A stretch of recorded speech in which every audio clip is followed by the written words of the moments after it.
why I'm so no. Oh my God, what is that? A beetle? Don't come in here, please, bro. I'm doing stuff. Don't come in here.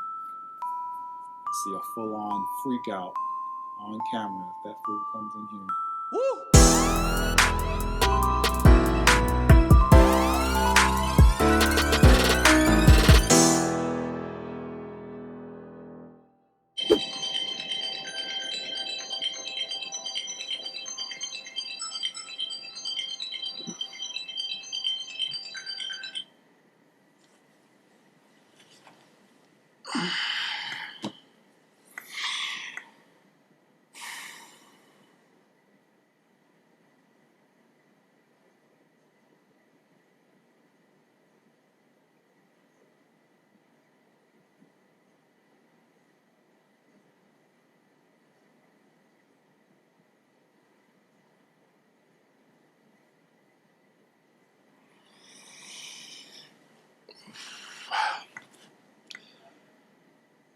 This is how most of my mornings start. As soon as my alarm goes off, I get up and immediately start to go down the list of things that I'm grateful for. About 5 to 10 or more. Yeah, that's how I like to start my day. So let's get into it.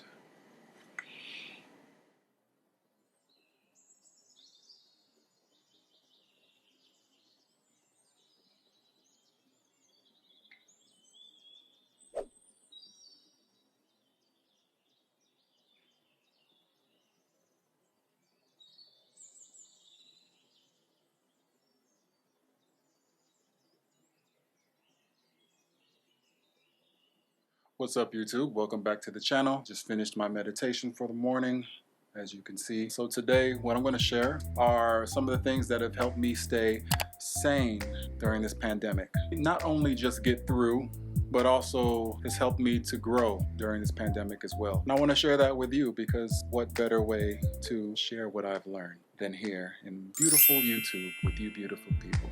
I start my day typically with some gratitude affirmations. If time permits, I try to get in some meditation. It's a great way to start the day because you can get your mind right, set it. I use it as a way to set the bar for myself, set the temperature for the day, mentally, emotionally, psychologically. I typically like to meditate a little longer, but there are...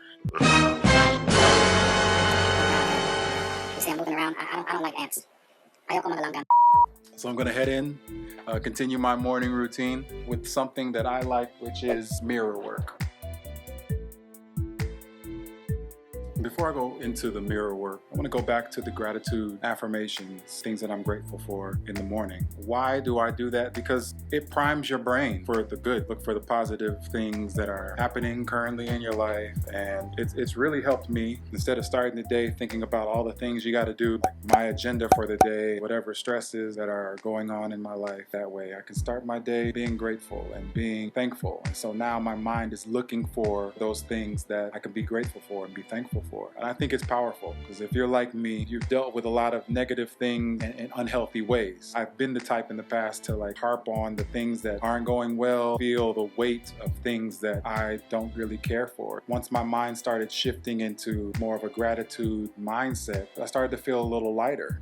That's a huge plus because there's enough things to be negative about. There's enough things to feel bad about. So let's get into the mirror work. All right, so mirror work is a technique that I learned from my therapist. So about a year or so ago, I started seeing an online therapist. And by the way, if that's something you're interested in, check out betterhelp.com. This isn't a promo for them. It's just something that I've used over the years, and it's been great. Now, a lot of people shun or not really want to talk about seeing a therapist or whatever, but I'm a big advocate of it. I think it's helpful, especially if you find someone who's a good fit for you. He gave me a great technique, and it's called mirror work. So for me, self-talk growing up, even over like well into my adult years, hasn't been great. My hardest critic, I've beaten myself up a lot in the past. So one way to switch that habit and that pattern is through mirror work. Exactly that. You're looking at yourself, into your eyes. What I do, I tell myself how much I love myself, how much I'm proud of myself, and start to build myself up. Not in a way of arrogance or overconfidence or anything like that, but just in a way that my inner self, my inner child, my being feels whole. So it's something that I like to do. And it's simply that, just looking at myself. I'm like,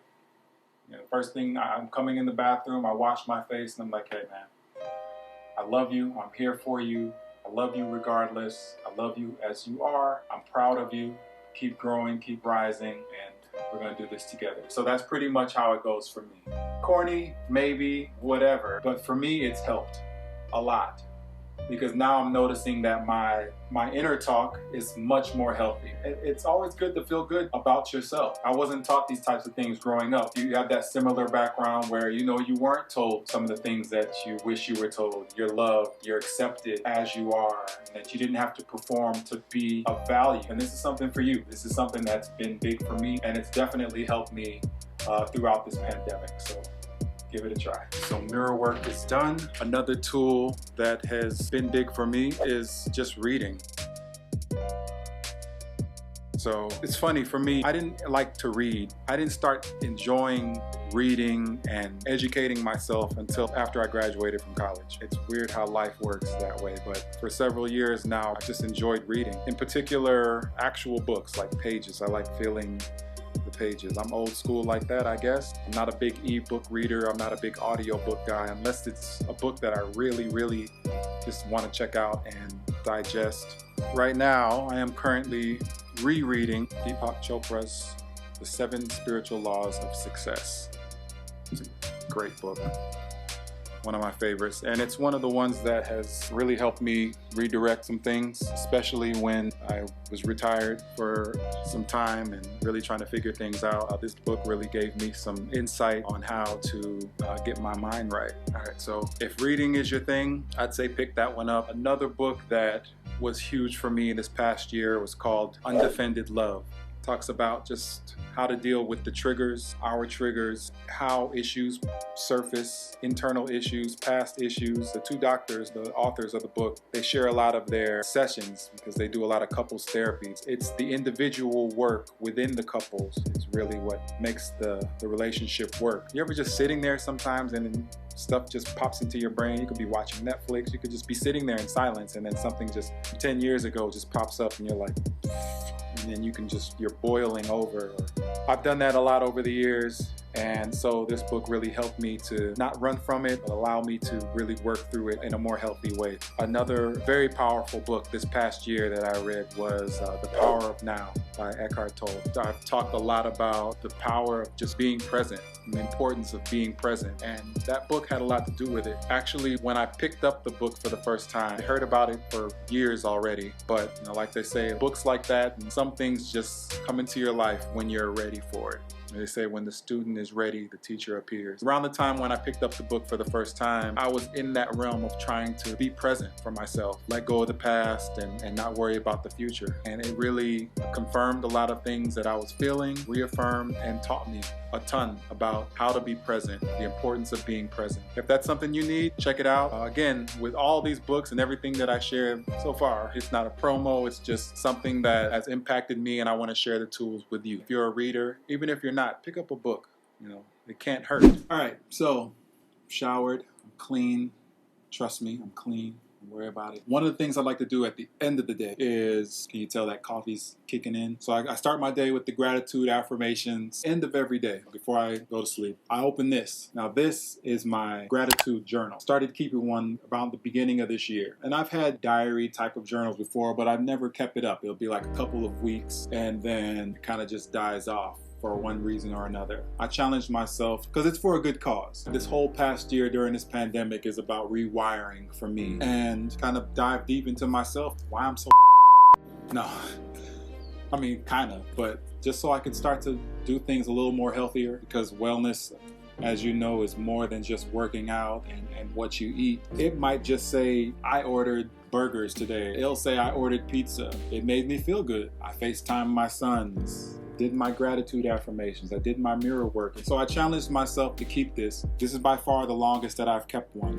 This is going on 4 months. going on 4 months now, and I'm proud of myself for that. I'm actually going to write it in my journal as well. We're going on 4 months. Now it's just become a habit. I don't feel right if I miss a day. If I do miss a day, I go back, fill it in, but I rarely miss days just because I leave it out. So when I'm up and about, it's just sitting on my coffee table. You know, just to see this sitting on the table, it already triggers my mind to think, okay, there's some things that I'm grateful for. And that's a pretty cool thing. That's a powerful thing because my mind wasn't always like that. Trust me, my mind was not always like that. I think the way we're wired as humans tend to harp more on the negative stuff. The Power of Bad is another good book. If you haven't read it, check it out. 20 amazing things can happen to you during the day, but someone leaves one negative comment on your Instagram post, and that's the thing that all the emotions will well up and negate all the other great things that happen.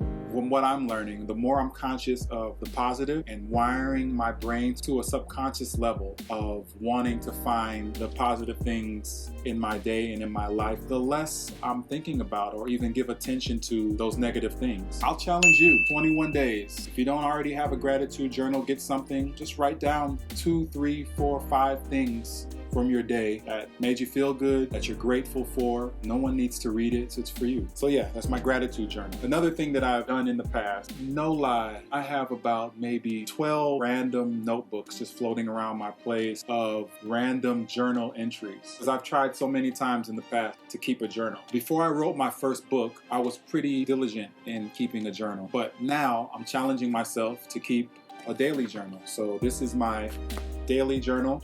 I will not open. Some people are very good with technology. You might read too much of my inner. This is it says notes and plans. That's exactly what it is. The work I do with this channel, the ideas that I have, they go into that. And this is my workout journal. Very important if you're serious about your fitness, because I find that tracking what I lift really helps me stay on target, keeps me accountable to myself, and also keeps me on track so that I know what I'm doing, what I've done. So you see these, right? This is all to say, get shit out of your head, put it down, organize it. Because what I found is that I'm a major thinker. I'm a very cerebral person. And without these, it's all just in my head. And I'm constantly processing and constantly trying to figure things out. You know, I've been diligent with keeping these notebooks and journals. I can just use my capacity for other things instead of trying to categorize everything. So that's another powerful way. All you need is a blank paper, a pen or pencil, and your brain to upload into these stationery, right?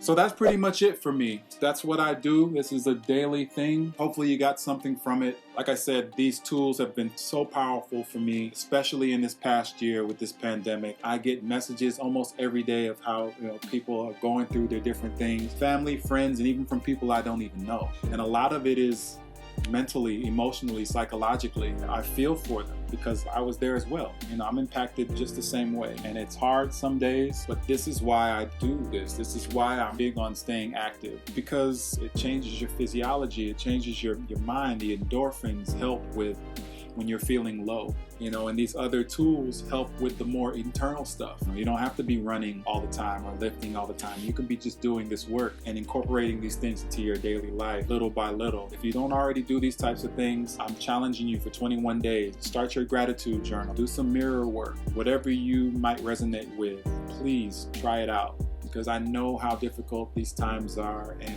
we need all the tools that we can get. And I'm still looking, and I'm still trying different things out as well. And if there's any other tools, what do you use? What have you done to stay sane, to stay moving during this past year? I'd love to know. Let's make a community out of this. Leave a comment below. Maybe it'll help someone else out as well. Yeah, let's continue to grow, guys. Again, I appreciate you spending time with me.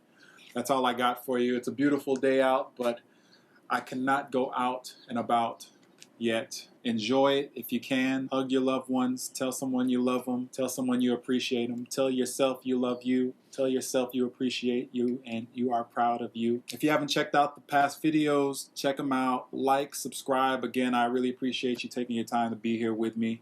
And if you haven't already, get out, put your feet down, and enjoy this beautiful day. Enjoy your day. But get active. All right? See you next time.